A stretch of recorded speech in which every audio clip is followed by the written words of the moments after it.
Ok, on va pouvoir démarrer. Le but d'aujourd'hui, ça va être de faire un point sur la chaîne un petit peu. Déjà, désolé d'avoir raté les deux derniers streams. J'ai toujours la crève, ça s'entend, je pense. Pardon. Je crois que je suis passé par à peu près tous les symptômes possibles pour les maladies courantes d'hiver, donc je vais vous passer le détail. Je sais pas du tout ce que Twitch accepterait ou pas d'entendre. J'ai aussi. Du coup, j'ai pas mal galéré à bosser sur le projet. Sur Tribo, j'ai pas pu faire tout ce que je voulais. Et là. Par contre, on va pouvoir faire un petit point vite fait sur le backlog parce que je suis pas totalement aux fraises non plus. Et là. Et vous avez peut-être remarqué qu'il y a des petits ajouts à la chaîne. C'est-à-dire que par exemple, si vous allez sur ma page Twitch, vous avez maintenant accès à ma chaîne YouTube où vous pouvez retrouver les replays des streams précédents. Pour l'instant, on a une cut parce que j'ai pas encore appris à faire l'édition et le montage. S'il y en a qui ont envie de me filer un coup de main là-dessus, n'hésitez pas d'ailleurs. Et vous trouverez aussi un lien vers le GitHub où je mettrai régulièrement en jour le code pour que vous puissiez le récupérer avant les streams.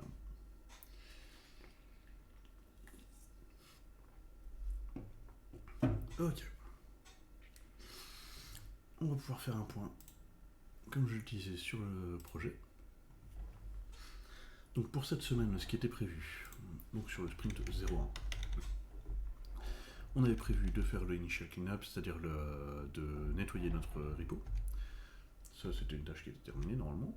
On avait prévu de faire une card, c'est-à-dire d'avoir un composant qui représente un jeu sous forme de carte, avec un petit effet sympa, même si c'est pas la vue définitive, au moins c'est pour avoir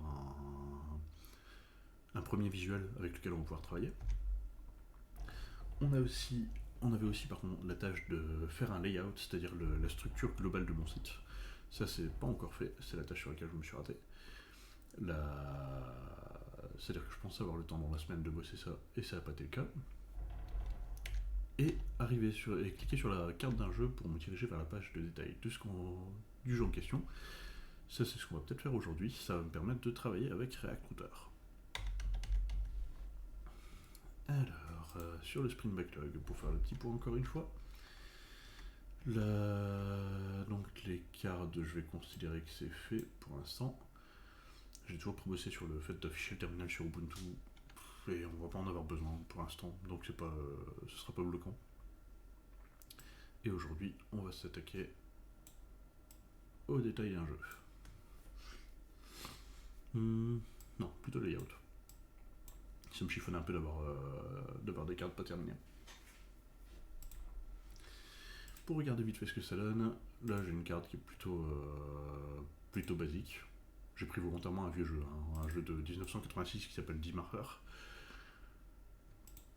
Je pense pas que ce soit un jeu particulièrement intéressant, étant donné c'est un jeu politique où on doit convaincre ses adversaires de voter pour nous à l'Assemblée nationale ou l'équivalent en 86 en Allemagne, ce qui est un petit peu louche maintenant que je le dis comme ça.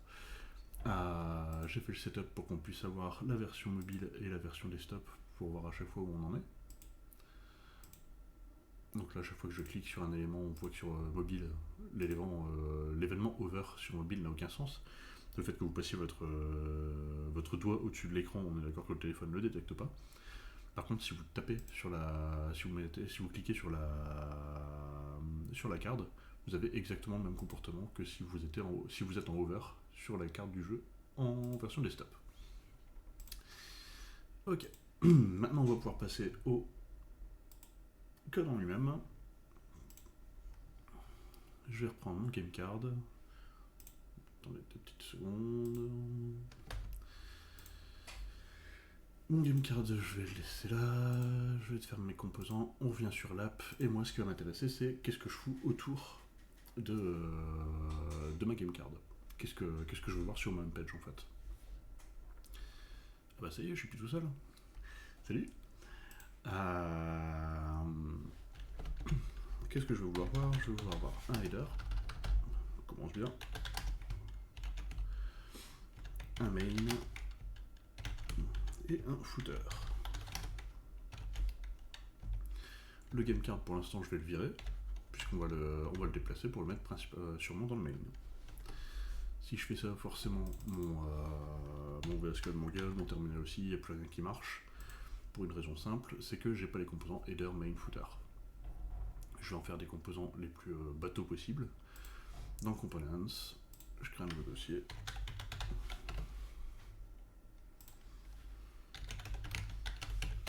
Index.jsx.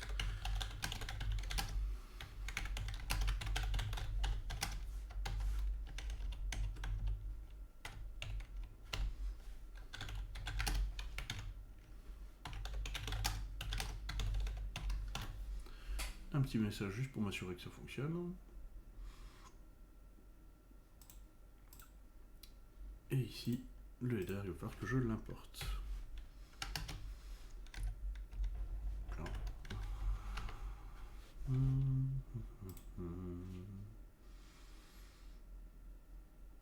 Donc là, je sais pas si vous les voyez, ouais. Là on a les, il y a des trucs qui sont soulignés en rouge par VS Code, et quand on met dessus, il me parle du caractère CR qui s'est incrusté à chacune des lignes de mon projet. CR, c'est pour chariot return, je crois, quelque chose comme ça. C'est le caractère de fin de ligne de Windows. On va devoir configurer notre VS Code pour qu'il arrête d'utiliser ce caractère-là. Je veux que mon projet soit Unix compatible. Donc au lieu de mettre le caractère CR plus LF, moi je veux qu'il utilise seulement LF, c'est-à-dire line feed. Si je sauvegarde, ici j'ai plus rien, les caractères CR ont disparu en réalité. Donc si vous avez cette erreur sur vos repos, n'hésitez pas à vérifier ici en bas de VS Code si vous êtes bien en line feed plutôt que chariot return line feed. Ici on voit que je suis en LF, je suis tranquille. Il n'est pas allé me chercher, ça c'est un peu bizarre.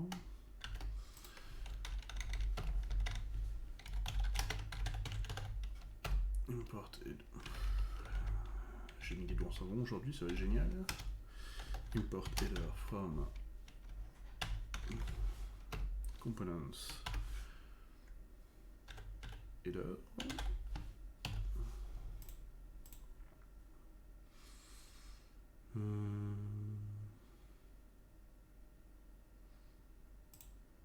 Qu'est-ce qui se passe ici? Allons bon. Je vous demande de petites secondes.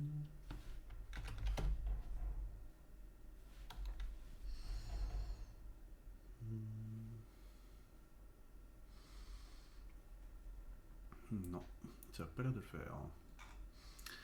Qu'est-ce qui se passe?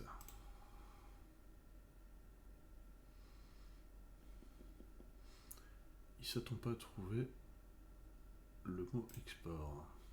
Import header from components header, je vois pas où est le souci. Bah non, je crois que c'était juste VS Code qui avait un coup de canon, puisque maintenant il me parle juste des composants qui n'existent pas, comme main et footer. Et une erreur, celle-ci c'est un faux positif, c'est-à-dire qu'avec le repo que j'ai, le template que j'ai utilisé, j'utilise le petit raccourci ici, components, enfin @components, qui me permet depuis n'importe où de retrouver ce dossier-là. Le problème c'est que VS Code le supporte pas très bien. Donc je fixerai ça à une date ultérieure. De la même manière que j'ai créé mon header, je vais créer le main et footer rapidement.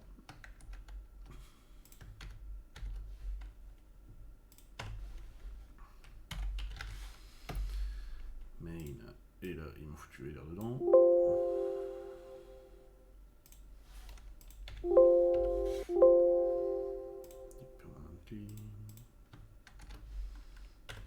Et toi tu es le footer. Mon header ici on est bon. Le main, je vais lui demander de mettre main ici. Le but c'est pas d'avoir des composants utiles pour l'instant, c'est juste d'avoir les fichiers bien agencés pour qu'on n'ait plus à s'emmerder après avec ça. Et ici footer.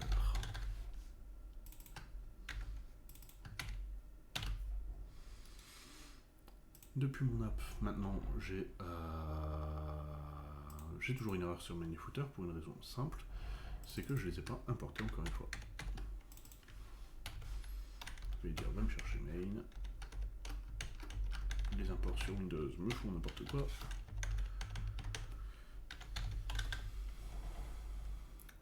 Salut François. Alors, et ici, footer.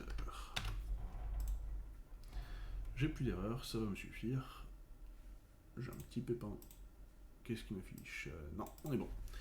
Là, en fait, sur les... vous voyez en tout petit. Ouais, en vraiment tout petit. Hop.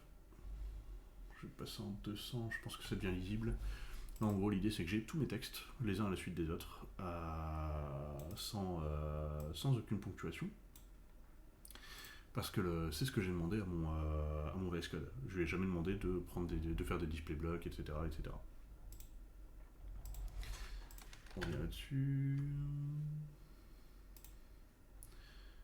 Et... Pardon, je m'en mêle avec mes fenêtres. Maintenant que j'ai ça, je vais pouvoir commencer à appliquer mes styles à mes composants.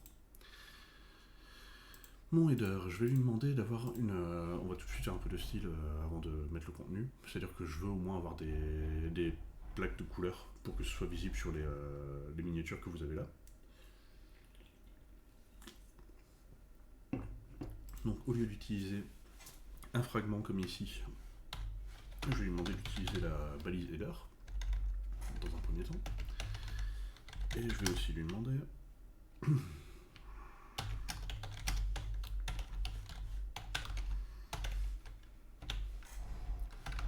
d'aller me chercher S. Bordel. Pardon, langage, tout ça. D'aller me chercher S depuis le style.jsx qui se trouve juste à côté. Style.jsx qui n'existe pas encore. On va créer ça rapidement.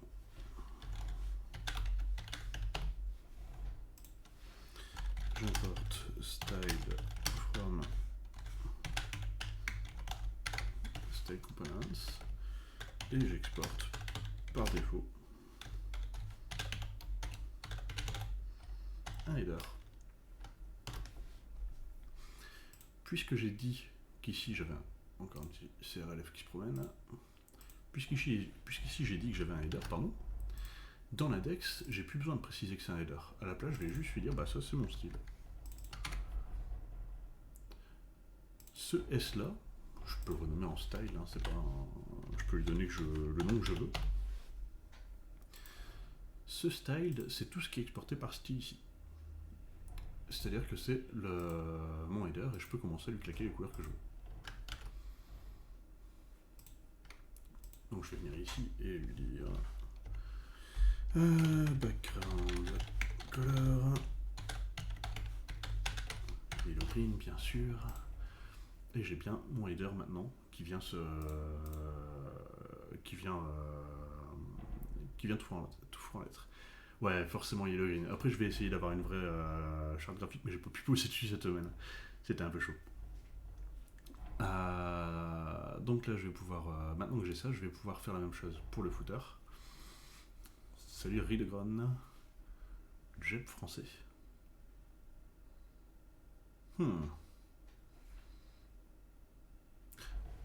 Pour un premier message, déjà je comprends même pas ce que tu me demandes. Pardon. Le but ça va être de faire un site web sans trop de pression parce que là en plus je suis pas forcément au mieux de ma forme on va dire. Mais l'idée ça va être de faire un jeu autour du jeu de société et jeu de rôle en essayant d'expliquer toutes les étapes pour arriver là. Ah Jeb. Pour le coup je connais pas. En fait le truc c'est que je me suis foutu sur Twitch sans avoir... En fait j'ai jamais regardé un Twitcher. Donc je suis en impro total. Là, je sais pas si je respecte les codes du site, si je suis dans les codes de la commune, etc. Je suis en roue libre du début à la fin. Et pour le coup, je vais me le noter quelque part celui-là. Hop.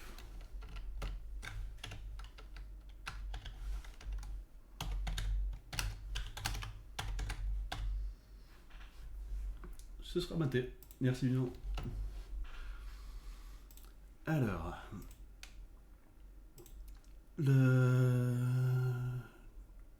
Perkenstein.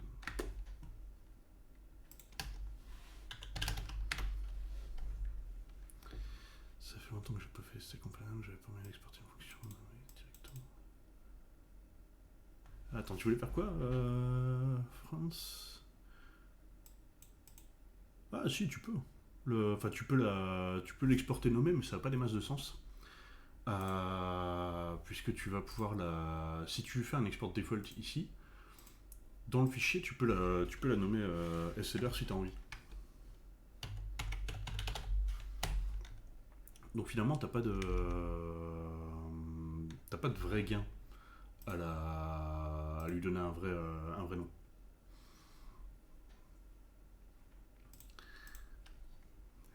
Donc maintenant, je sais que ce monsieur Jeb n'a pas de barbe, ou peu. Euh, Maintenant, je vais être curieux, je vais passer ma matinée à regarder ça après, ça va être bien. Ok. Pour en revenir très vite fait au code, je vais faire la même chose avec. Je ferme un peu le merdier que j'ai foutu ici. Avec le main et le footer, et on va pouvoir terminer le layout de ma page. Ouais, c'est pas impossible qu'avant je faisais des fonctions nommées. Mais après, à partir du moment où je me rends compte que finalement ça servait pas à grand chose, je dev, je feignasse, j'essaie de me débarrasser de toutes les balises qui m'intéressent pas. Moins j'écris de code, mieux je me porte. Et oui, Rido, l'idée c'est de faire un site autour du jeu de société et jeu de rôle, donc ce sera ça va être un tooling pour dire je possède tel jeu, je veux le mettre en wishlist, ça fait partie de mes jeux préférés, j'aimerais bien y jouer. Mais j'aimerais bien apporter plein de petits outils. Par exemple, pouvoir organiser des rendez-vous, pouvoir organiser des groupes, avoir des chats pour une équipe. Ou par exemple des stockages de personnages. Là, je sais pas si tu connais bien le jeu de rôle, mais en gros, c'est un jeu où la moitié du fun du truc, c'est de se rendre compte au début de la séance que personne n'a ramené son perso. Donc le but, ce sera de stocker les personnages directement sur de stocker le personnage directement sur le site et et de pouvoir le réutiliser à l'envie. Bah, si t'as un jeu à mettre dessus, ouais, y a pas de problème. La... Si t'as un jeu de société, en fait, si par exemple tu cherches. Alors là, je suis parti sur le jeu qui s'appelle Dimmacher, c'est-à-dire vraiment un très vieux jeu qui a pas l'air particulièrement intéressant, on va pas se mentir. C'est avec ça que j'ai fait ma première carte. Je voulais partir du fond du trou. Est-ce que j'ai une image de ce truc? Hop, on va aller chercher ça.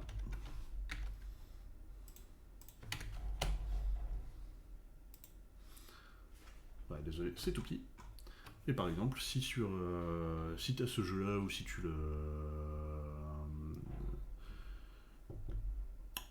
si tu le possèdes, tu pourras le mettre. Ah, tu crées des jeux, ça c'est cool. Pour le coup, j'aimerais bien en savoir un peu plus là-dessus. J'ai pas encore pensé à ça, mais c'est vrai qu'on pourrait faire une section jeux amateurs où finalement les mecs peuvent créer leur propre jeu. Je pense que ça pourrait être intéressant. Pour l'instant, ce que j'ai prévu, c'est d'utiliser une API pour aller chercher des banques de jeux en ligne. Parce que vu la masse de jeux de société et jeux de rôle confondus, hein, qui existent, ça me paraît vraiment vénère d'essayer de remplir les fiches par moi-même. J'ai pas envie de faire ça.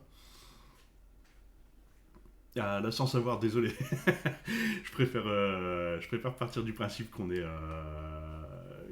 Désolé, c'était pas pour te vexer, pardon.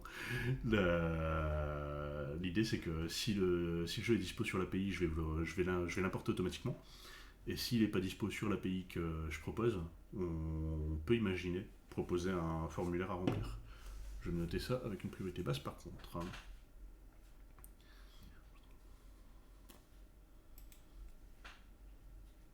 Ah, pour le coup, ça ne dit rien du tout.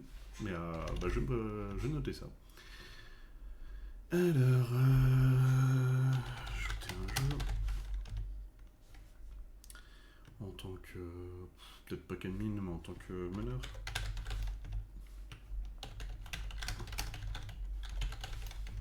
Ah.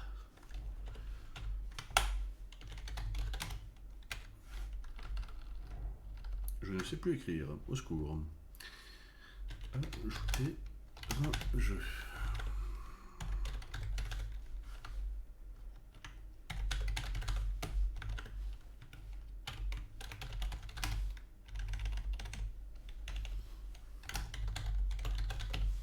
Je vais remplir un formulaire pour ajouter un jeu de ma création à la base de connaissances. Ce sera évalué, mis dans les sprints suivants, et on pourra se taper ça. Et je vais me noter. Alors, Ridegon.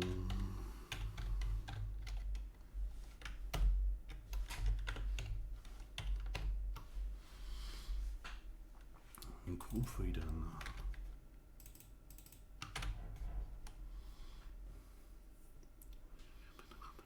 Présenter, montrer ce qu'on fait. Donc, à mon avis, il faudrait une section partenaire.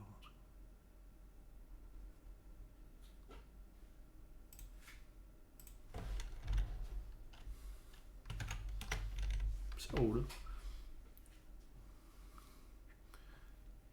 Ouais, ça peut être super sympa ça.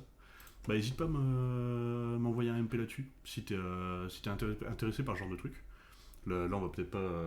On va essayer de rester focus sur le sujet du stream, mais c'est un truc qu'on pourrait regarder à côté. De quel genre de fonctionnalité tu pourrais avoir besoin en tant qu'éditeur de jeu.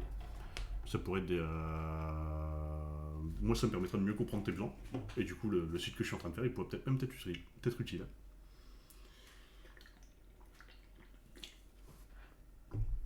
Là, comme ça, par exemple. Ouais, pas de lézard. Envoie-moi un MP, puis on voit ça après.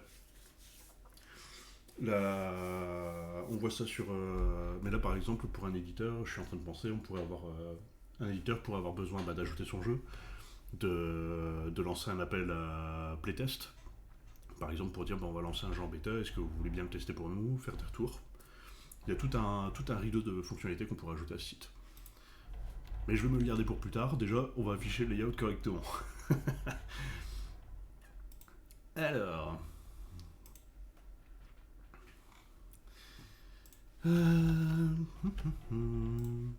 J'ai maintenant header main footer. Pour l'instant, on a vu que l'affichage est un petit peu dégueulasse.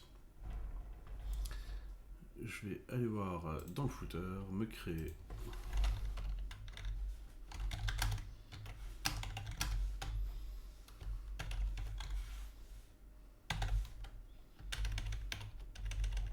bordel, aujourd'hui je ne sais plus écrire.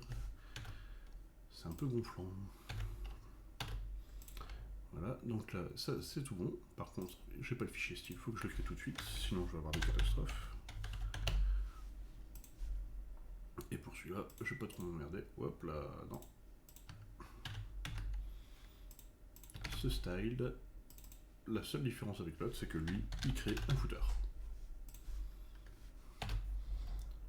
Je sauvegarde ça.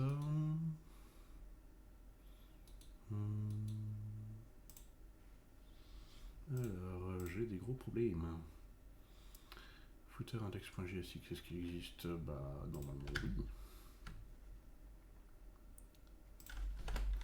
Je l'ai pas appris comme il faut. J'ai encore mon CRLF ici. Je ferai la conf après. J'ai encore essayé de changer des trucs sur ma bécane. J'ai oublié de revenir en arrière. Bah pour l'instant, envoie-moi un MP sur Twitch, s'il te plaît, le rideau, parce que j'ai pas encore créé de compte pour Valéria Code. Donc s'il y a moyen que tu m'envoies ça que j'y pense juste après le stream, et je te fais ça. Alors, pardon. De mon app, il va bien chercher le footer, le style et tout boxon.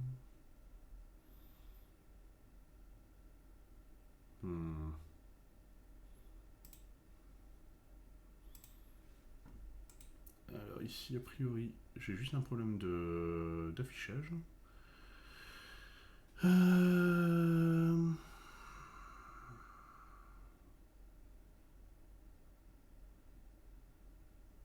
Bon, j'ai un pépin avec mon OBS, puisque là il fait pas le refresh des pages.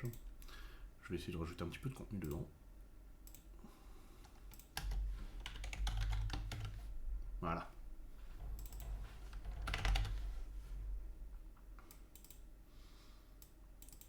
Ouais, sérieux, j'ai tout bloqué. Ah, j'avais dit, là je débute vraiment avec Twitch, hein, c'est insupportable.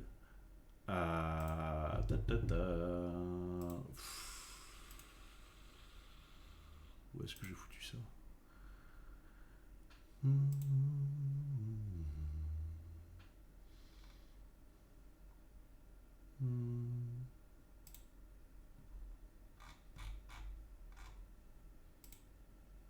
Voilà, là ça devrait être bon. Désolé pour ça.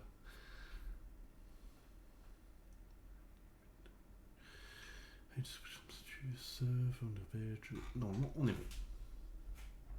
Je vais finir par y arriver. On est un peu sur de l'artisanal actuellement, hein, désolé pour ça.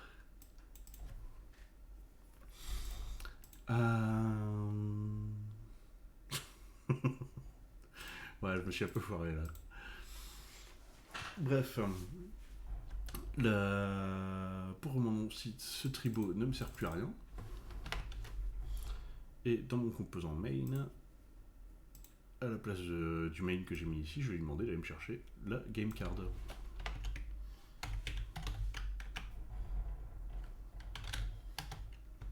C'est un peu gonflant, je ne sais pas pourquoi. Il me l'importe pas.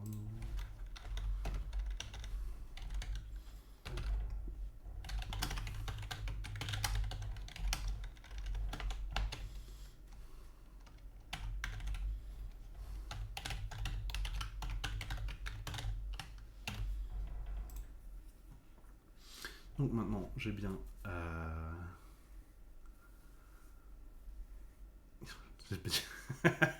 Non, je pense que c'est pas ça. Je pense pas avoir banni qui que ce soit.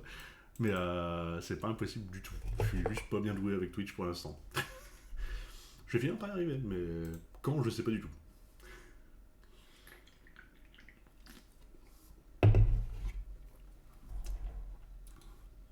Alors...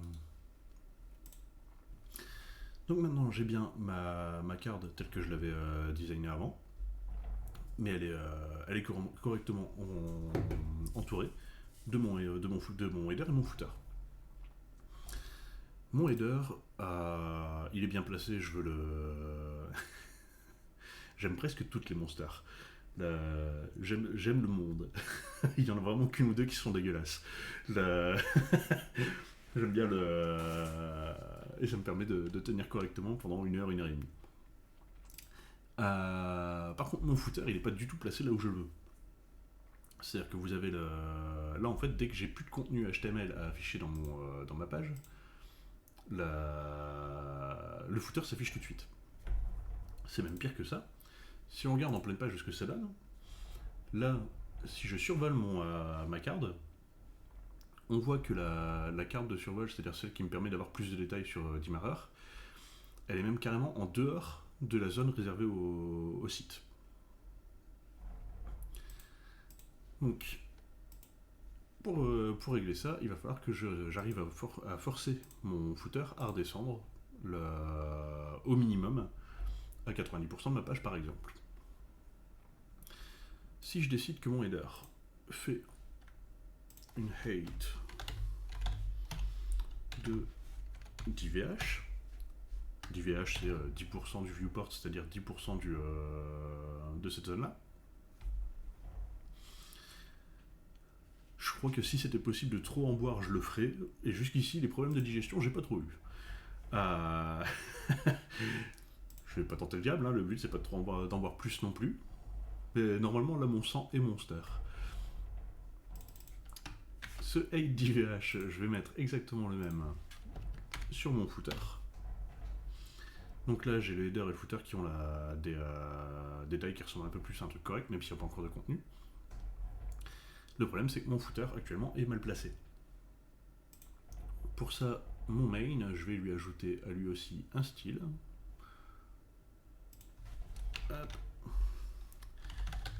Import, ouais, j'ai réussi à l'écrire le premier coup, ce coup-ci. Import s from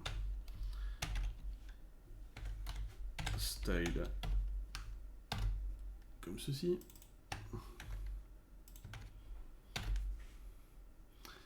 Et dans le même dossier, je vais créer un style.jsx.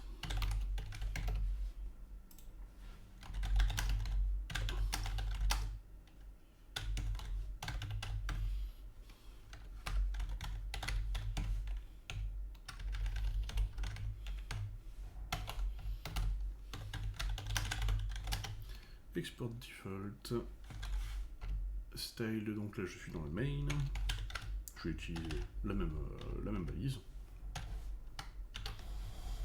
Donc jusqu'ici, j'étais pas censé avoir pété trop de trucs.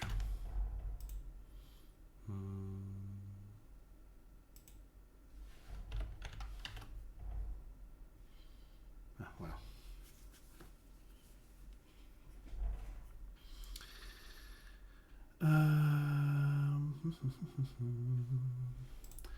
Maintenant que j'ai mon game card, je vais pouvoir lui donner les styles qui m'intéressent ici. Ici, je voudrais lui dire qu'en somme, il a une height de 80 VH. Ça, c'est la version un peu roumaine du code. 80 VH, ça veut dire que, quel que soit le contenu de mon footer et de mon header, chacun fait 10%, et mon main fait forcément 80% de la page. Mais là, on voit que par exemple, mon main, ça n'a pas des masses de sens de lui dire fais-moi 80% de la page, dans le sens où le contenu arrive même pas jusque-là en fait.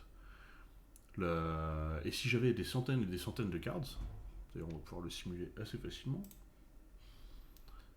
Mettons, je suis déjà allé chercher l'API, j'ai déjà fait les fiches de tous mes jeux. On voit que là je me retrouve avec un layout tout pété. C'est-à-dire que chaque carte est prête à prendre le dessus. Enfin, je peux afficher les cartes de détail, par contre c'est absolument dégueulasse. Moi ce que je veux c'est qu'au minimum, mon main fasse 80 VH. On va donc pas utiliser height, mais min height. Et là on voit que je peux scroller dans les pages, et mon footer se trouve en bas.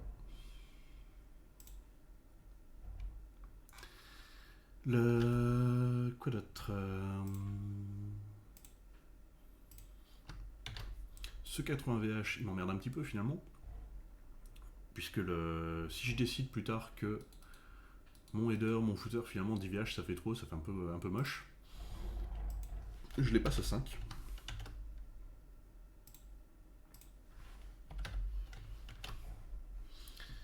Et là là ça va pas se voir tout de suite, faut que je retourne dans le main, supprimer le contenu en trop.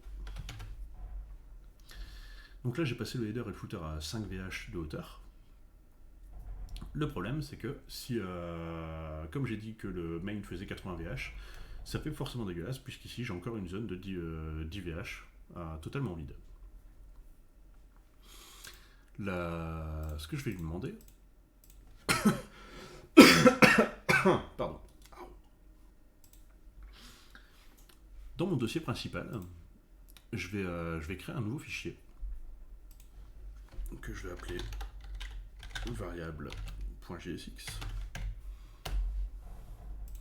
Mon variable.jsx va utiliser style.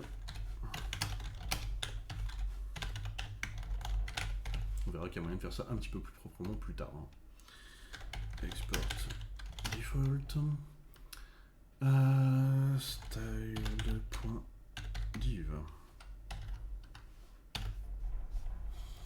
Et ces variables, je vais demander à mon app, en réalité, de l'importer.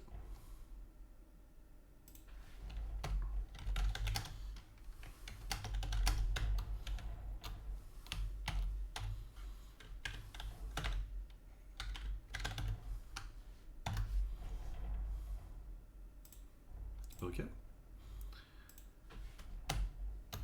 Et ici, je vais lui dire que dans tout HTML,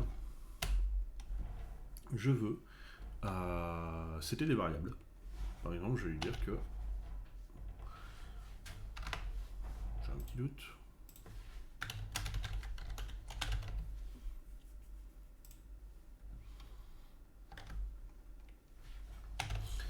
Je vais lui dire que footer height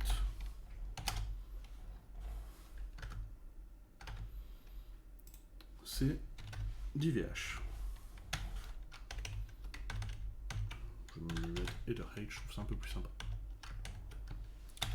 Ce que ça veut dire, c'est que dans tout mon site, à partir de maintenant, j'ai accès à cette variable-là. Tirer header height, c'est pas super sexy à utiliser. Il y a d'autres manières de le faire un peu plus sympa. Mais ce header 8, ce header 8 est dispo de partout et je vais pouvoir m'en servir dans les fichiers de style de mes composants. Par exemple, ici, au lieu de mettre 5VH, je vais pouvoir lui dire je veux que tu fasses la taille de header 8. Ça, je l'ai fait pour le footer. Dans le header, je vais lui dire la même chose. Je veux que tu utilises la variable header 8. Donc là,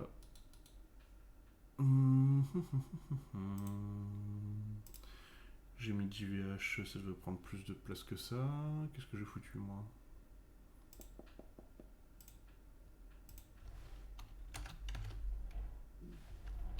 J'ai raté un truc. Alors, on va aller voir sur quoi je me suis raté.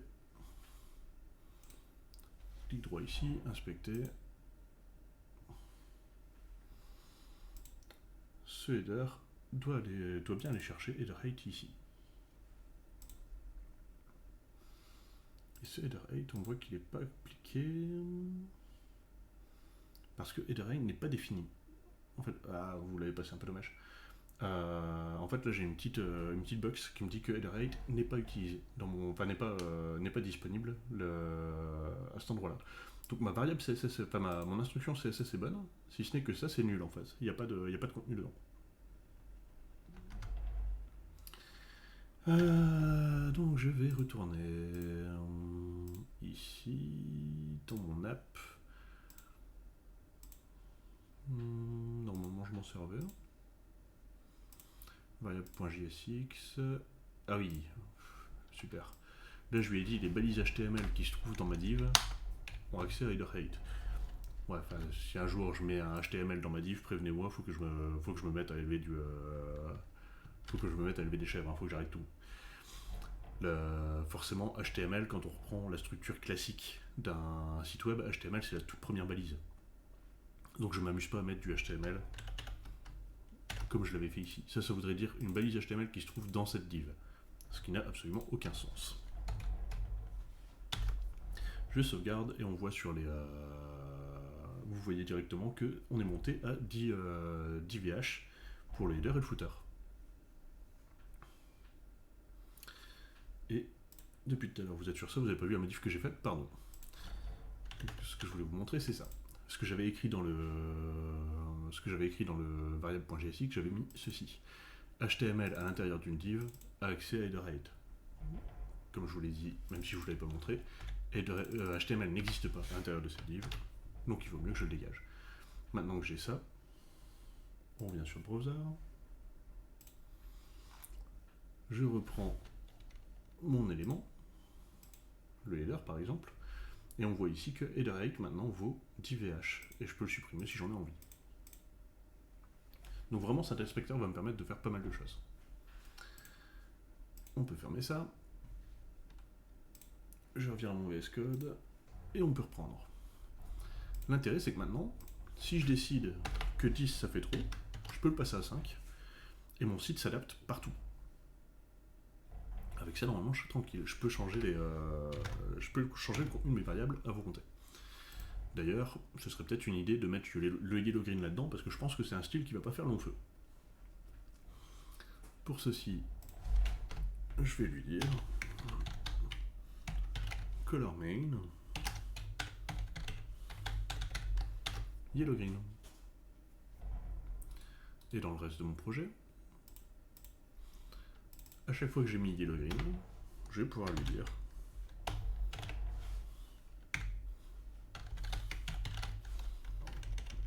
à la place, je veux que tu utilises ce color main. Dans le header, ici, on met la même chose. Et si maintenant je décide que non, yellow green c'est vraiment dégueulasse,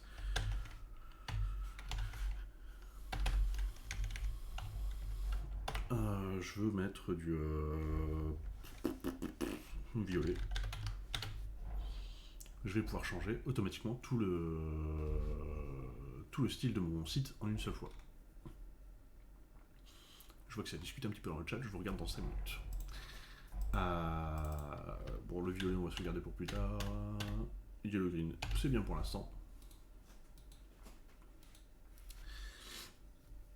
Ok. Maintenant, si dans mon variable.jsx, je lui dis tu fais que 5 VH, on est revenu au problème de tout à l'heure. C'est-à-dire que là, ok, le header et le footer font exactement la même taille, par contre, la partie en bas ici, elle s'adapte pas. Parce que mon main fait toujours 80 VH. Et là, on a 80 plus 5 plus 5, j'utilise que 90% de la hauteur de mon site. Une fois que j'ai ça, en réalité, mon main devrait faire 100 VH, c'est-à-dire la hauteur totale de ma page, moins 2 fois la hauteur de header height. Donc je vais retourner dans le main, pardon, je vous remets le code.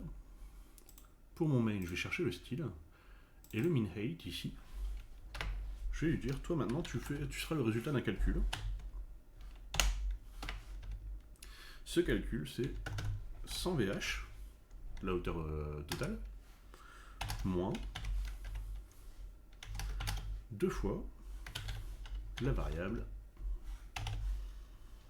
header height.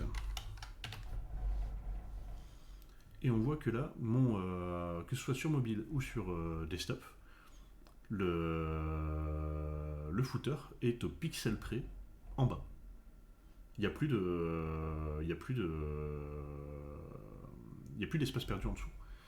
Si je retourne dans variable et que je décide que maintenant je veux des très gros header et footer, c'est pas grave. Le main va s'adapter pour que systématiquement, même si la page est totalement vide, on n'a pas de scroll vertical et on n'a pas d'espace perdu. Donc vraiment utiliser ce fichier variable.jsx pour faire un maximum de variabiliser un maximum et pas mettre des valeurs en dur dans vos fichiers de style. En tout cas, moi c'est le conseil que je donne. Donc là, je vais quand même revenir à des trucs un peu plus corrects, je pense. Ici, on va lui donner une couleur temporaire.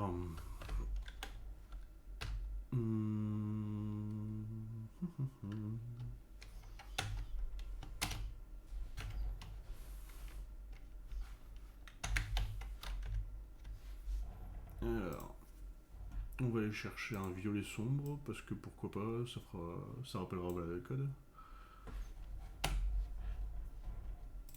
67, 15, 72. Dès que je sauvegarde, mon site passe sur ces couleurs-là.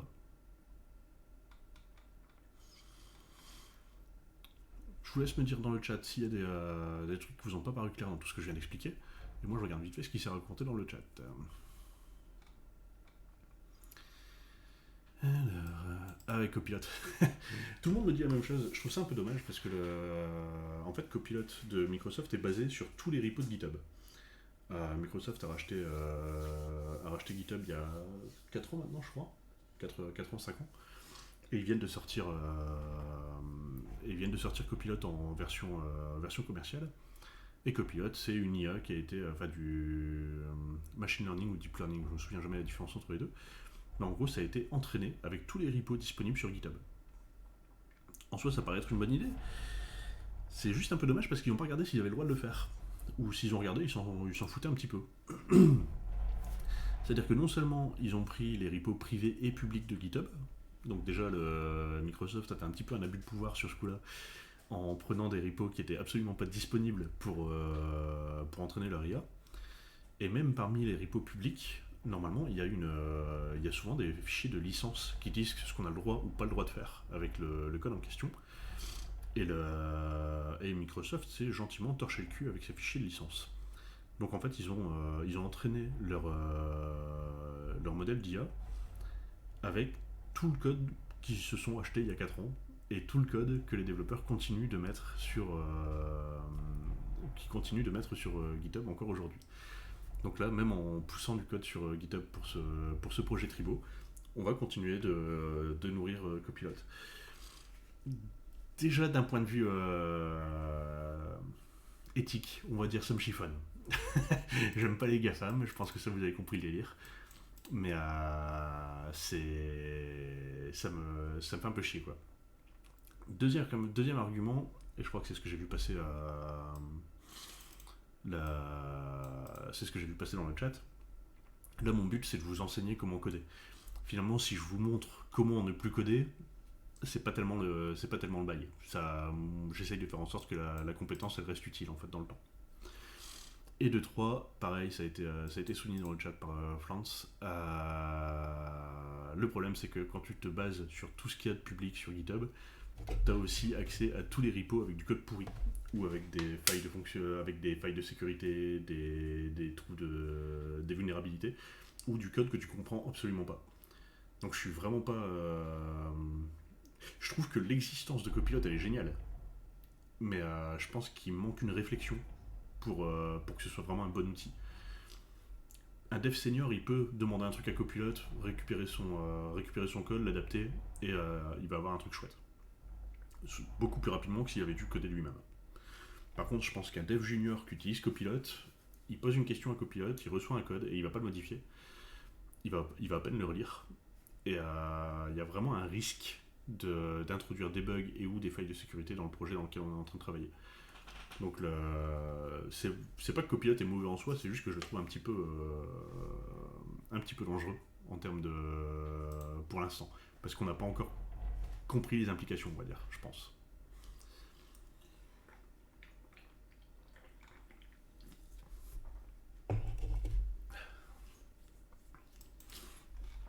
Ah mais moi j'ai pas dit que t'étais pas dev, hein, Rido. T'inquiète pas. La... Le... Pardon. En fait c'est une question qu'on me pose régulièrement, cette histoire de copilote. Et encore une fois, je pense que c'est un outil qui est plutôt chouette, hein. C'est juste que c'est un peu. C'est juste que c'est un petit peu dangereux, je pense, en termes de. Merde, pardon.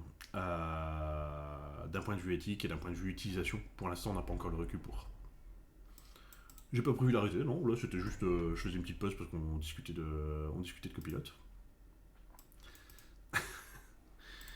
Alors, on y retourne. Maintenant que j'ai ça, d'ailleurs, je viens de voir que tu m'as suivi, c'est gentil, merci Rido. Euh, Maintenant que j'ai mon layout un petit peu à l'asbel, on est d'accord, j'ai pas essayé de faire un truc magnifique. J'essaie juste d'avoir un layout correct pour faire la suite. Pour simplifier, on va dire que ce layout, il est prêt à être mergé. Donc après le stream, tout ce qu'il y a dans cette colonne-là, vous le retrouverez sur le GitHub de Valhalla Code. Le lien est disponible dans la page de la chaîne sur Twitch. On va pouvoir continuer un petit peu avec le détail d'un jeu.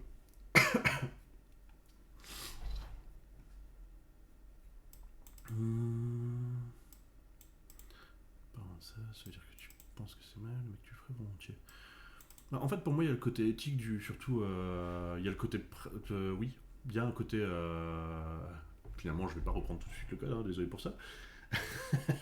Je trouve que c'est des questions importantes. En fait, pour moi, il y a le côté du principe, c'est-à-dire que en fait, Microsoft, quand ils ont entraîné Copilot à utiliser du code illégalement, en fait, parce que ces lois enfin, les licences servent de loi en réalité, et elles ont valeur de loi. Le Copilot en soi, c'est pas une mauvaise IA, c'est juste que Microsoft l'a mal entraîné. Je sais plus ce que j'ai dit à la place de GitHub, mais Microsoft, quand ils ont entraîné. C'est Microsoft qui est derrière GitHub maintenant. C'est eux qui ont entraîné Copilot. Et en fait, j'ai rien contre l'existence de Copilot d'un point de vue éthique si c'était fait avec les bons repos. Tandis que là, ils se sont juste servis comme des bourrins sur tout ce qui était possible.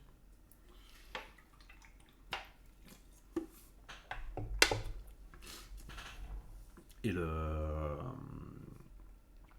Donc ça c'est le premier point, le fait que l'IA ait été entraînée avec des infos auxquelles elles n'étaient pas censées avoir accès. Là pour moi il y a un problème éthique. Mais en mettant le côté éthique de côté, j'ai rien contre l'existence de Copilot et je pense vraiment que ça peut être un bon outil. Si c'était fait correctement avec des repos qui étaient des repos qui ont été mis volontairement à disposition par les créateurs, ça me choquerait pas du tout de m'en servir en fait. Là, en soi, le copilote, là, même moi, je pourrais le tester, mais ça me gênerait, je pense, dans un taf pour lequel je suis payé, d'utiliser tel quel du code fourni par copilote. Là, ça me chiffonnerait vraiment. Mais après ça, c'est juste mon point de vue personnel. Hein. J'ai rien contre les devs qui font ça et j'ai rien contre les devs qui sont contre. On peut avoir des avis plus tranchés. Mais en tant que développeur et en tant que formateur, qui du coup doit expliquer régulièrement que Copilot, non, ça va pas mettre tous les devs au chômage, c'est vrai que j'ai pas forcément un super a priori dessus. Je trouve ça génial que ça existe, mais en fait pour moi il résout plein de problèmes et il va en causer plein d'autres. C'est plutôt ça qui me chiffonne en fait. On voit les problèmes que ça résout, on sait pas trop les problèmes que ça va causer dans le futur. Ah, mais après, même sur des projets pro, c'est pas choquant. Hein, ça te fait gagner énormément de temps, même sur des projets professionnels. Je pense vraiment que tu pourrais te baser sur du code de copilote et sortir des trucs d'enfer. Mais vraiment, tout ce qui est IA, machine learning, deep learning, c'est vraiment c'est vraiment la boîte de cassoulet périmée qu'on est en train d'ouvrir en fait. En termes de gestion des droits d'auteur, c'est vraiment c'est l'automatisation du vol en fait finalement. Alors le vol, l'inspiration, on peut utiliser le terme qu'on veut. Par exemple dans l'art, euh, je crois qu'il y a quelques semaines ou quelques mois, il y a une IA qui a remporté un concours d'art. Genre c'était un concours où les artistes devaient peindre une œuvre et la soumettre. Et il y a un mec qui n'a pas peint l'œuvre. Il est passé par Dali ou un de ses concurrents. Et il l'a mis clairement dans le titre de l'œuvre, hein, œuvre générée via Dali. Et en fait, le jury a décidé que c'était la plus belle œuvre. Et donc, on s'est retrouvé avec une œuvre qui n'a pas été écrite par un humain, qui a gagné un concours artistique. Alors, les artistes qui étaient en face, ils n'ont pas apprécié la blague. Ça, à la limite, je peux le comprendre, parce que là, en plus, c'était un truc où il y avait pas mal de pognon derrière. Euh, le truc, c'est que qu'on soit artiste ou développeur, finalement, on n'invente rien. Pas à part quand on a un grand bourrin qui invente Node à matin dans sa céréale pour déconner, mais la plupart du temps, on utilise du code. On écrit des algorithmes, mais c'est des algorithmes qui existent déjà. Pour chaque donnée de mon API, fais-moi la carte correspondante, on l'a tous écrit, ou on va tous l'écrire. C'est on a regardé au début comment on faisait, on a trouvé des mecs qui l'avaient fait, on a appris comment grâce à eux, et on le refait. Donc finalement, on s'inspire de leur code, de la même manière que des artistes ont appris à dessiner en regardant comment les autres faisaient. Le problème de l'IA, c'est qu'elle peut prendre 15 ans d'apprentissage et le faire en 15 heures. Et que pour ça, elle se gave de tout ce qui est disponible sur le net. Et ça met en danger en fait le côté créatif parce qu'une IA peut apprendre à partir des autres mais elle peut pas créer quelque chose de totalement nouveau. Mais c'est un tas de sujets super intéressants mais je pense que c'est un peu border par rapport à ma chaîne pour laquelle c'est pas du tout le sujet à la base. Euh, ça me... Je trouve que le sujet est vraiment intéressant, oui. Maintenant, je me demande vraiment ce que ça va donner d'ici un an ou deux. C'est comme le fait que le deepfake existe. Pour moi, c'est la même chose. La première utilisation du deepfake qui a été faite, elle était hyper malsaine, c'était pour faire du porno. Ça, je suis pas sûr que j'ai le droit d'en parler sur Twitch. Hein. Si je disparais dans les minutes qui suivent, c'est peut-être que je suis ban. Pardon. Le fait que le deepfake existe permet de mettre la tête de n'importe qui sur les vidéos de n'importe qui. Ça permet non seulement de faire du porn, mais ça permet aussi, par exemple, de faire dire n'importe quoi à n'importe qui. Et ça, c'est super dangereux. Parce que le côté. Tu croises une nana dans la rue, tu la trouves mignonne, tu prends une photo et tu te fais des vidéos avec. C'est hyper malsain, c'est hyper glauque. Mais l'impact, il est pas encore énorme. Maintenant, tu crées de toutes pièces un discours dangereux, comme un discours dangereux politiquement, par exemple, et tu le fais dire à des hommes politiques. Si tu arrives à diffuser ça et à produire un buzz autour, bah ça devient très très difficile pour la plupart des gens de, de faire la différence entre le vrai et le faux de ce côté-là. Et ça pue en réalité. Là, parce qu'il y en a beaucoup qui vont pas chercher à savoir si c'est vrai, ils vont partir du principe que ça l'est. Et tant que les mentalités vont pas évoluer dans ce sens-là, c'est-à-dire est-ce que ce que je viens de voir c'est réel ou est-ce que c'est un montage, c'est des compétences qui sont hyper enfin, c'est des outils qui sont hyper dangereux. C'est pas l'outil en lui-même, en fait c'est pas l'outil qui est dangereux, c'est le fait qu'on n'est pas mentalement assez mûr en tant que société pour nous en servir. Euh, Le copyright, une vraie connerie, ça c'est encore un autre débat. Je pense qu'on va pas beaucoup avancer en termes de code aujourd'hui. Le copyright, le fait que ce soit une connerie, je suis dans sa forme actuelle, oui, je pense. Parce qu'il était là pour protéger des objets ou du savoir. Mais ça tient pas compte de l'évolution du process de création aujourd'hui. Donc je pense vraiment que c'est. Salut Storm. Je pense vraiment que c'est un. Je pense vraiment que c'est un set de lois qui devrait être mis à jour. Mais c'est pas le. Là, c'est clairement pas mon domaine, quoi. J'y connais que dalle. Moi, je sais que je suis. Là, ce stream, c'est la première chose que je publie sur le net volontairement de mon existence. C'est-à-dire que jusqu'ici, si vous cherchez, si vous cherchez la code, normalement, vous n'avez pas trouvé grand-chose. Et si vous trouvez des vieux trucs, c'est pas moi. Mais même sous mon vrai nom ou sous mes pseudos les plus courants, j'ai produit très très peu de contenu que j'ai mis volontairement en ligne. Parce que j'ai toujours suivi une règle depuis que je suis ado, c'est si je mets quelque chose sur le net, je considère que tout le monde l'a, que je le veuille ou non. Et tout le monde peut se faire valoir de l'avoir créé. Ce que je trouve carrément flippant. Donc on peut me faire dire n'importe quoi, on peut me faire faire n'importe quoi. Là vous avez avec les. Là on est quoi, l'épisode 3 je crois de Tribo, même s'il avance vraiment pas ce site. Vous avez assez d'échantillons de voix pour me faire dire quasiment ce que vous voulez. Ça craint. C'est hyper dangereux. Là vous avez ma gueule. J'ai pas envie d'acheter une meilleure caméra parce que si vous avez ma cam, vous pouvez foutre ma tête n'importe où et me faire dire n'importe quoi. À chaque fois qu'on publie quelque chose, on prend ce risque. Ne serait-ce que publier un livre sous son vrai nom.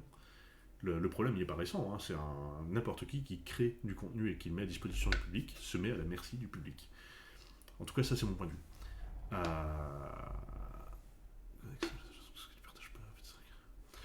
Ouais, mais là, ouais, si tu vas par là, tout ce que tu mets dans ta maison, si je défonce tes fenêtres avec une barre un pied de biche, tout est disponible.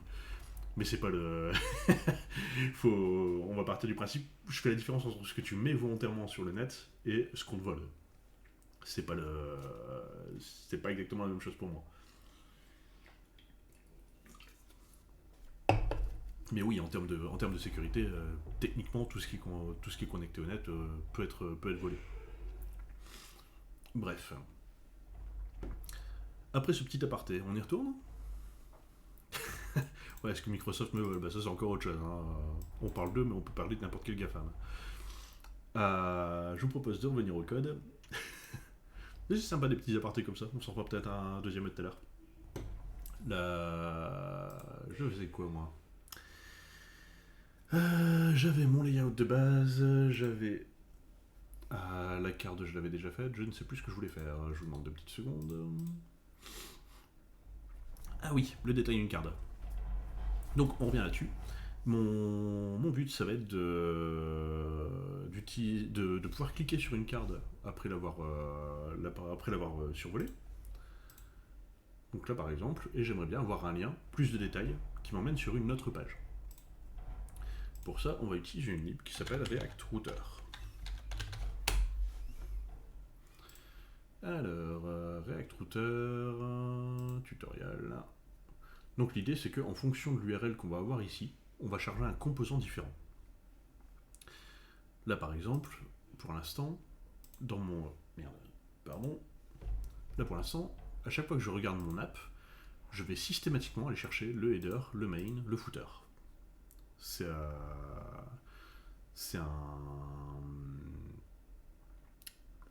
Pardon.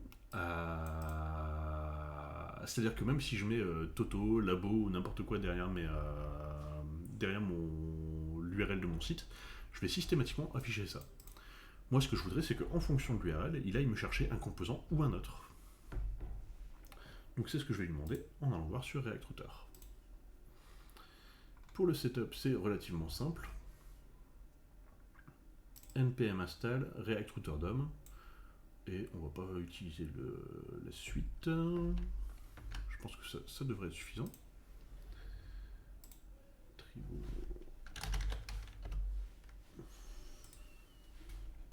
J'installe React Router DOM, même si vous n'avez pas le terminal ici. Je vais pouvoir commencer à m'en servir dans mon application. Quelle que soit ma page, le header, je veux qu'il soit là. Quelle que soit ma page, le footer, je veux qu'il soit là. Par contre, le main, je veux qu'il change de... Je veux qu'il change de contenu en fonction de l'URL. Pardon, je vous la refais, j'avais encore oublié de changer le layout de mon OBS. Dans mon app, j'ai le header et le footer, je veux qu'ils soient là systématiquement. Par contre, ce main là, si je suis sur localhost 3000/Dimarer, je voudrais avoir la fiche de détail de Dimarer et pas la liste de toutes les cartes possibles. Donc c'est ici que j'aimerais bien pouvoir faire quelque chose. Est-ce que React c'est du MVC? React en soi c'est pas du MVC. Par contre React te permet de l'implémenter d'une certaine manière. C'est-à-dire que tu peux passer c'est plutôt la couche vue, vu que d'ailleurs un des concurrents de React c'est Vue.js. L'idée c'est de vraiment contrôler comment ton site s'affiche. Mais en réalité, on pourrait implémenter tout un système MVC dans React. C'est-à-dire que tu peux avoir une partie de tes fichiers qui correspond à la source de données. Et avoir un routeur qui te permet de contrôler quel composant tu vas charger. Finalement, on a un mini MVC au sein de React.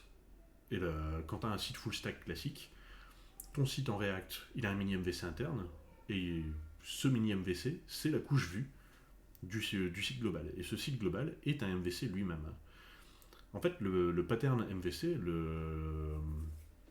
un design pattern, c'est-à-dire un modèle de conception en français, si on veut parler joliment, le pattern MVC, en fait, c'est juste séparer la source de données, qu'est-ce que je sais, de la vue, c'est-à-dire son utilisation, qu'est-ce que j'en fais. Donc finalement, pardon, dans React, du moment que je sépare ce que je sais et ce que j'en fais, j'ai du MVC. Et dans une application classique, là par exemple, on va la faire en React avec un backend en Node et une base de données soit en MySQL, soit en Mongo, j'ai pas encore décidé, là, on aura du MVC à une autre échelle. Donc, pardon, je reprends mon browser. J'ai installé React Router DOM, ça a l'air de s'être bien passé. Blablabla. Bla bla. Et c'est ici que ça va commencer à m'intéresser. Vous voyez peut-être pas super bien. Hop, voilà. Dans mon main JSX, donc le plus haut possible dans mon application, je peux lui... alors là, il va déjà sur un truc plutôt vénère. Je pense que je vais pas faire comme ça, moi.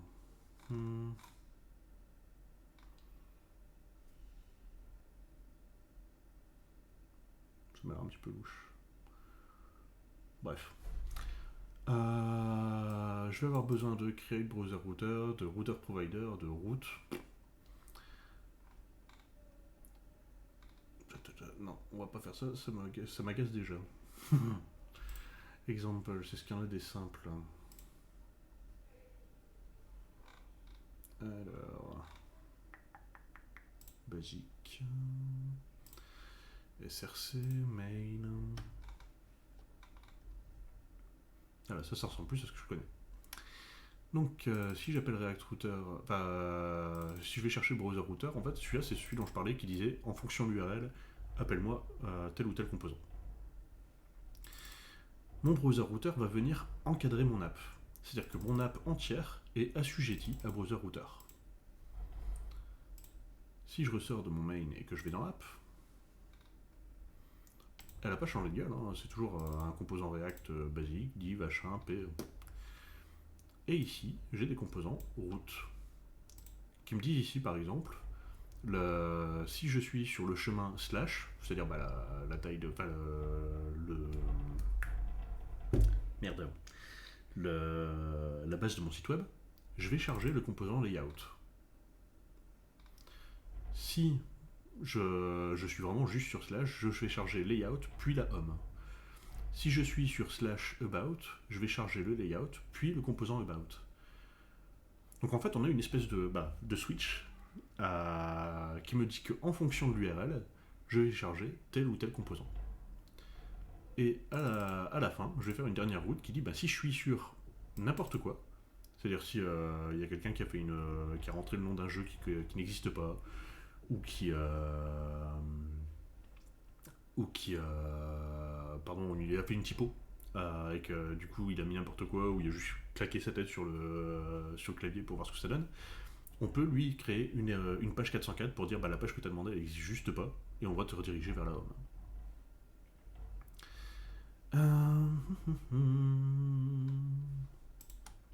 Donc moi je vais plutôt me baser là-dessus, ça m'a l'air plutôt pas mal.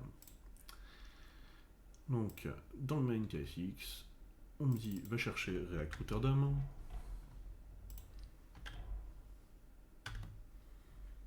Dans le main TSX, je ramène mon React Router DOM. Enfin mon browser router, pardon, de React Router DOM. Et ce browser router, donc là il fait chier parce que il m'engueule parce que je l'ai défini mais pas utilisé. Qu'à cela ne tienne, c'est ici que je vais lui demander utilise-le.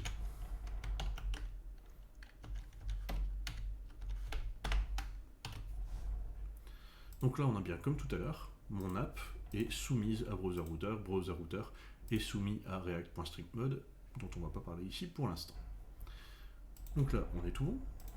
Je vais aller chercher je vais me rouvrir à côté de la pointe .tsx pour voir ce que ça donne. Je vais dans mon app. On a dit tout à l'heure que le header je veux qu'il soit là systématiquement, le footer je veux qu'il soit là systématiquement. Par contre, ici je vais créer mes différentes routes.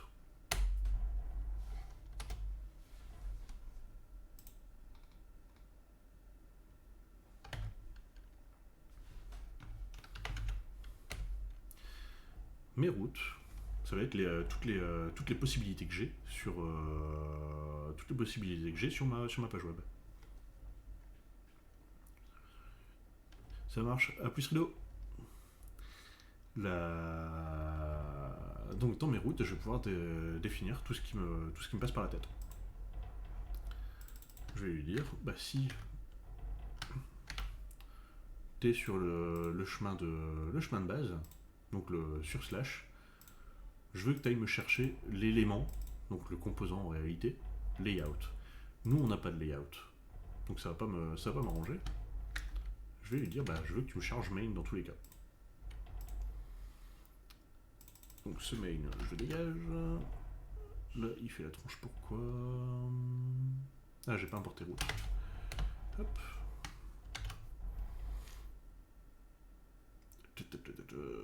J'ai oublié de le fermer. Donc là j'ai déclaré un...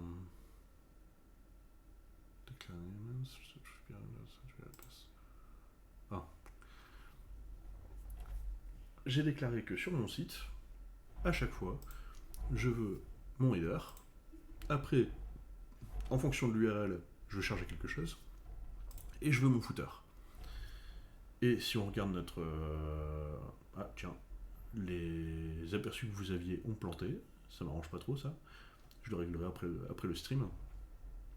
L'idée c'est que, quel que soit quelle que soit la page que j'ai choisie actuellement, il va aller me chercher le composant main. Donc, en fait, là, j'ai installé React Router et j'ai tout fait pour qu'il ne me change rien. Il n'y a pas de quoi. C'était un plaisir. Non, en vrai, l'intérêt du truc, ça va être de créer plusieurs routes et de pouvoir lui donner des infos plus pertinentes. Par exemple, si je suis sur slash, je vais lui dire bah, je veux que tu charges main.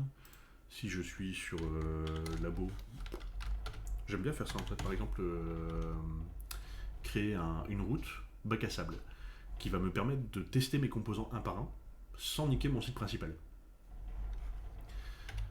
Donc là, je vais l'appeler Sandbox par exemple. Et je vais lui dire, bah toi, tu iras me chercher un composant qui s'appelle Sandbox, que j'ai pas encore créé. Et si t'es sur une route qui n'a aucun sens, c'est-à-dire un truc qui n'existe pas, je veux que tu ailles me chercher le composant erreur 404. L'erreur 404, si vous vous souvenez, c'est... Tiens, je pétais un truc encore.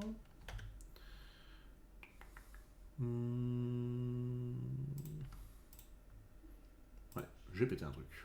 Laissez-moi 2 secondes. L'idée de ce React Router, c'est que si je lui...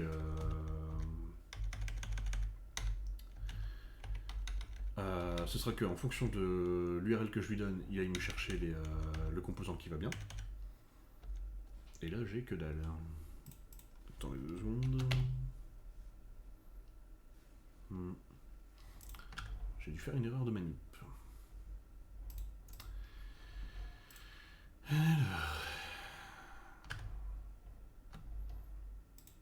Pour être tout à fait transparent avec vous, il y a une version de React Router qui est sortie il y a 1 an, la V6, qui a changé pas mal de choses. Et j'ai pas encore trop regardé ce qu'elle avait changé. Donc en général, je me rate un peu au moment où j'essaye de... Au moment où j'essaye de faire ces cours-là, ou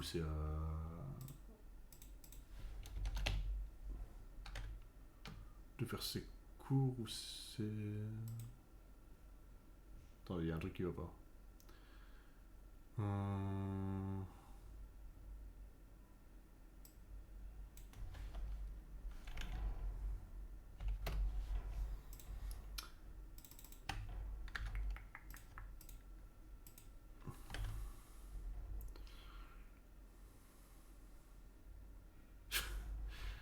Pour le coup, Flance était avec moi quand c'est arrivé. On s'était retrouvé avec toute une promo d'élèves qui avaient complètement paniqué parce que la nouvelle version de React Router avait pourri tout leur site. Et j'avais pas été prévenu qu'elle sortait à ce moment-là, et du coup ça m'avait fait tout drôle. J'avais pas apprécié la blague. Ah voilà, aïe, on est revenu. Enfin presque. Donc là, le seul truc qui me chiffonne encore un petit peu, pardon, c'est que donc là j'ai refait une route slash, c'est-à-dire mon URL de base, va me ramener vers le composant main, c'est-à-dire ce que j'ai créé jusqu'ici. Les 2 autres routes marchent pas parce que j'ai pas de composant sandbox, j'ai pas de composant error 404, je les ai notés pour pouvoir les créer après. On va créer le pass sandbox, je pense, ça permettra de voir un peu l'intérêt. Sauf que vous, avec les miniatures ici, ça va pas être super pratique. On va déjà corriger un truc qui m'agace. Le main, je veux qu'il ait un background color. Je ne sais plus écrire encore, à l'aide. White. Voilà, déjà on est revenu à ce qu'on avait prévu. Maintenant, ce qui va se passer, c'est que si je veux faire appel à ce composant-là,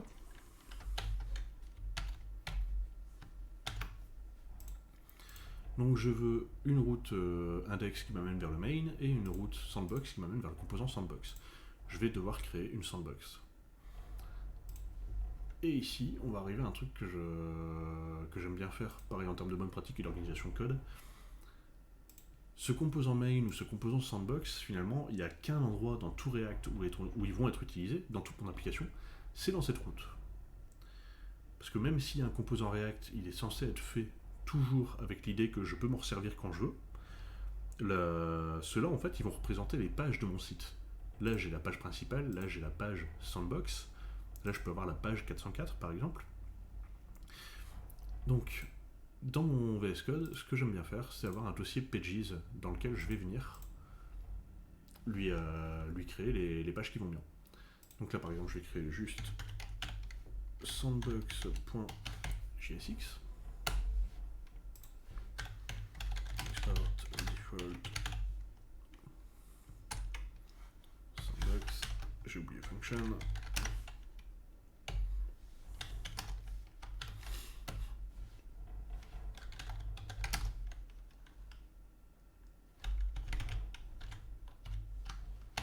Donc là, j'ai créé une route un peu nulle qui me renvoie juste un 42. Si je vais dans mon app, ici, sandbox, il faut encore que je l'importe.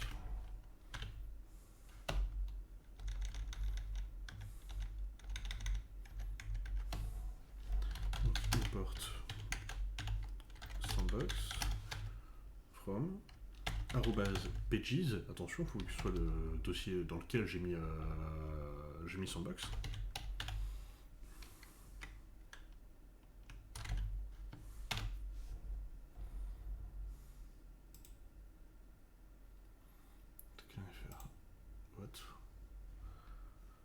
Ok, je vais tester ça rapidement.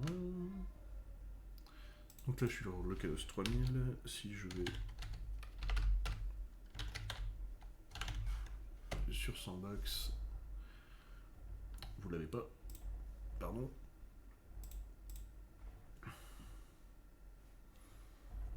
Ah, vous n'avez pas l'URL. Pardon. Donc là, je suis sur localhost 3000. Localhost 3000 ne correspond plus à rien.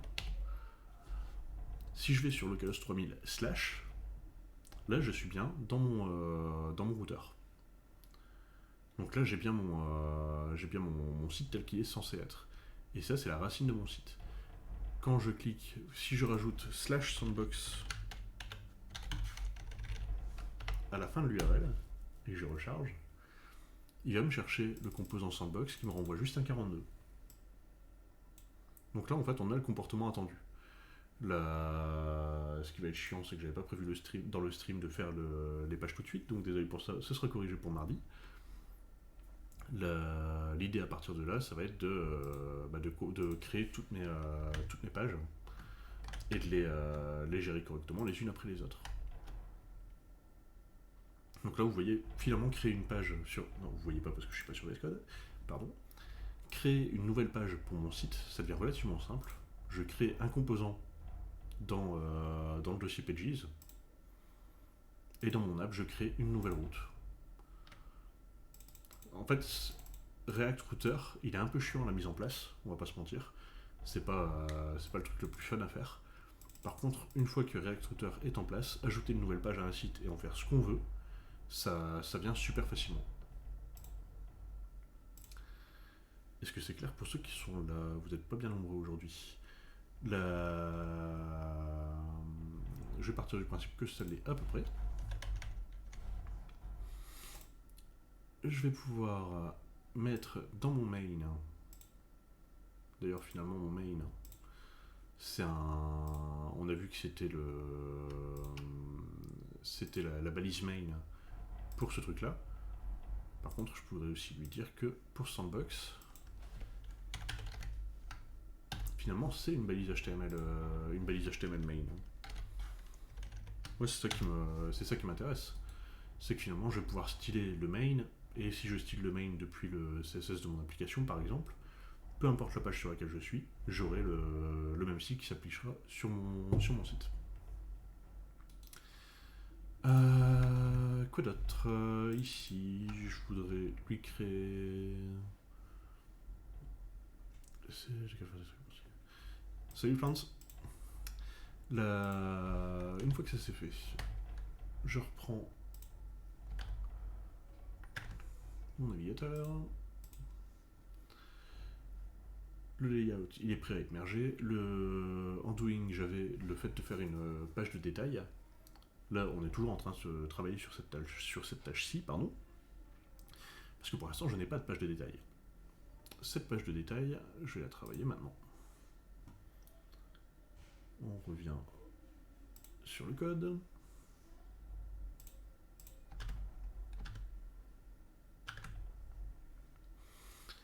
Dans mon application, je vous ai dit, je vais pouvoir créer des routes vachement plus facilement maintenant.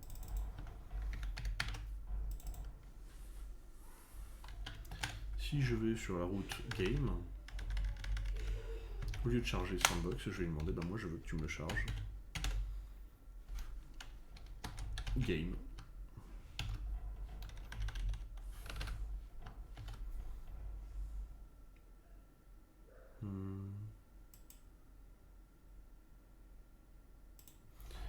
Game n'existe pas encore. Alors, ici j'avais le composant GameCard. En général, je fais des noms moins précis pour mes pages. Parce que cette page game au singulier, je sais qu'elle va parler d'un jeu. Donc ici, je vais créer la page game.gsx.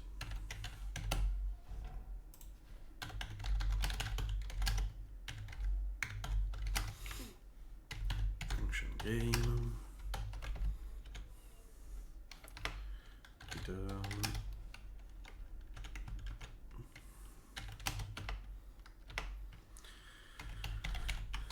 On va prendre un autre jeu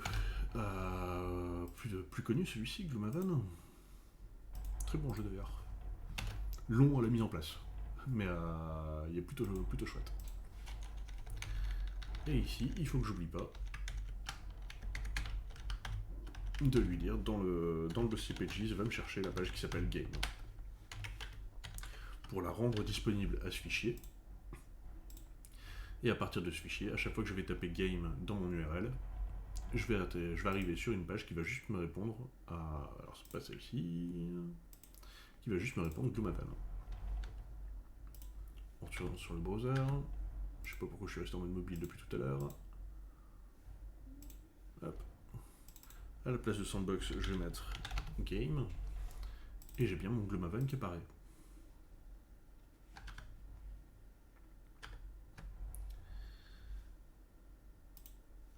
Une fois qu'on est là, moi ce que j'aimerais bien, c'est que la page Game, elle ne me parle pas de Gloomhaven, elle me parle du jeu que j'ai choisi. C'est-à-dire que par exemple, j'aimerais bien que si je lui dis, parle-moi du jeu qui porte le nom Name. Salut, je vais pas essayer de prononcer ton nom, désolé pour ça, mais bienvenue. Ce que je suis en train de développer, c'est un site autour du jeu de société et jeu de rôle. Donc là, on voit les bases de React et les différentes librairies qu'il y a autour. Donc là, je disais, si j'ai l'URL game name, j'aimerais bien qu'il me parle de, peu importe de quel jeu j'ai tapé ici, j'aimerais bien que la page game ait cette information.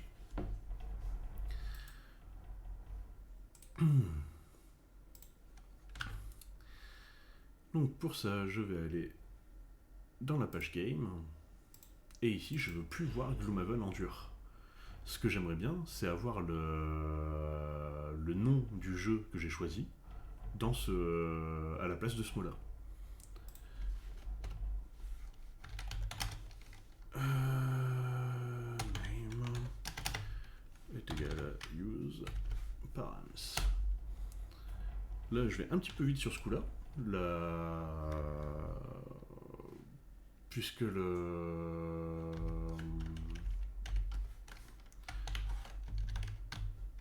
vais d'abord vous montrer comment ça fonctionne. Et une fois que ça fonctionne, je vais vous expliquer ce que je suis en train de foutre. Ce sera un petit peu plus clair, je pense. Je suis vraiment pas au point aujourd'hui, moi. Pardon. Donc là, ce qui se passe, c'est que si si je demande à mon React Router d'aller sur la page Game Gloomhaven, tel que je vous le mets dans le chat, si j'arrive à en poster un truc. Ah merde.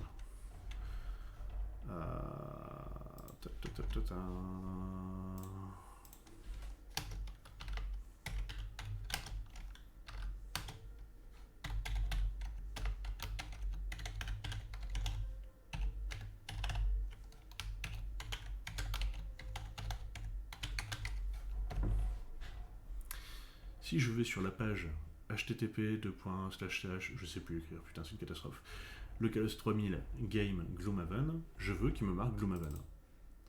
Si je vais sur localhost 3000 game la bonne paye, je veux qu'il me parle de la bonne paye. Ça veut dire que name, le name que j'ai mis ici, après les 2 points, en réalité c'est un paramètre de cette URL. C'est-à-dire que je vais toujours sur la page game, mais je vais avoir une variable supplémentaire qui s'appelle name, qui me dit de quel jeu je veux parler. Si je me suis pas planté, bien sûr. Game Gloom, ok ça marche.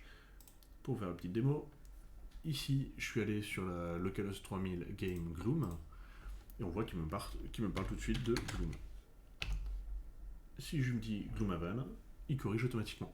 Donc vraiment, en fonction de ce que je mets dans l'URL ici,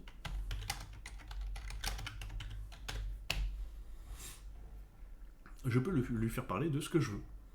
Et pourtant, moi, j'ai créé qu'une seule page. J'ai juste créé la page game.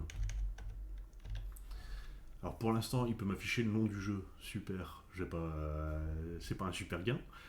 Mais lors du prochain stream, on verra que si ici, je lui envoie un ID, il a la... Enfin, si ici, là où j'ai surligné, au lieu de lui envoyer un nom, je lui envoie un ID, il sera capable d'aller me chercher des infos sur n'importe quel n'importe quel jeu.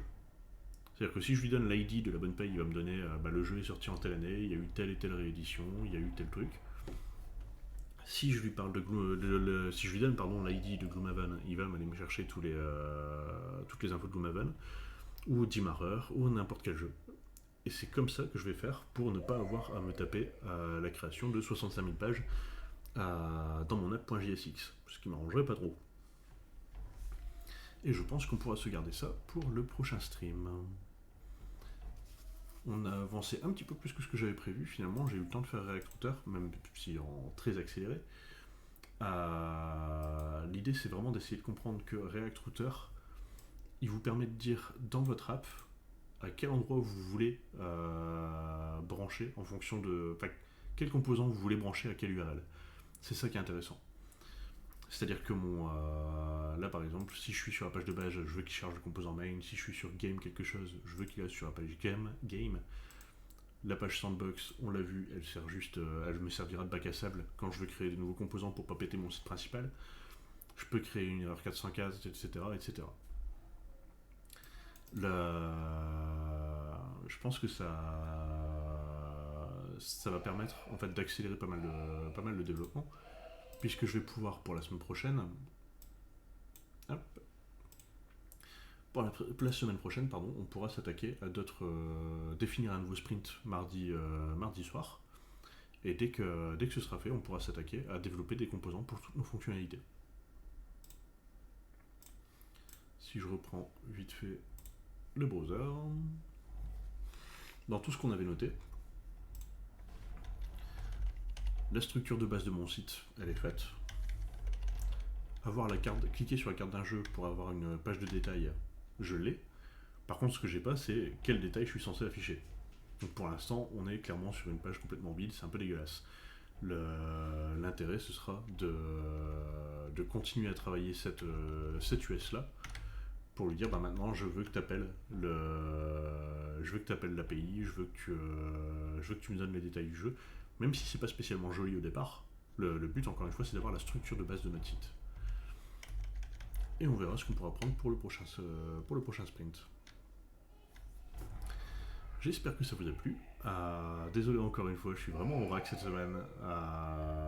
J'ai pas été particulièrement clair, désolé pour ça. Si vous avez des questions, n'hésitez pas à me les envoyer sur Twitch. Je pense que je vais essayer, vu que maintenant je sais qu'on peut m'envoyer des messages. Vous pouvez aussi ouvrir des issues sur le repo GitHub pour poser des questions, pour dire si vous avez un problème avec le code. Et j'essaierai d'y répondre d'une manière plutôt correcte. Le replay de cette vidéo, je le mettrai sur YouTube, soit cette semaine, soit... on va viser avant mardi.